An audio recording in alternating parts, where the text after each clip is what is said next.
राजीव गांधी सद्भावना यात्रा यादगिरी कमेटी ने आज तारीखी चारमीनार पर 32वां राजीव गांधी सद्भावना यात्रा यादगिरी दिन मनाया। इस मौके पर एआईसीसी सेक्रेटरी रोहित चौधरी ने राजीव गांधी सद्भावना के पोल पर कांग्रेस पार्टी का झंडा लहराया और राजीव गांधी के पोर्ट्रेट पर फूल चढ़ाए।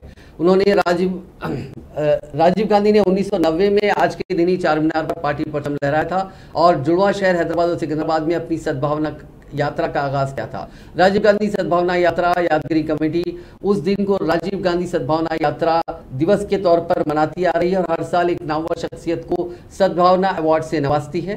इस कमेटी के चेयरमैन जी निरंजन ने सबका खैर मकदम किया और कहा कि राजीव गांधी के सद्भावना यात्रा के बारे में लोगों को तफसीलात से वाकिफ करवाया। आज इस साल आर सुरेंद्र रेड्डी को, जो कि सीनियर कांग्रेस कायद हैं और साबिक एमपी हैं, उन्हें सद्भावना अवार्ड से नवाजा गया।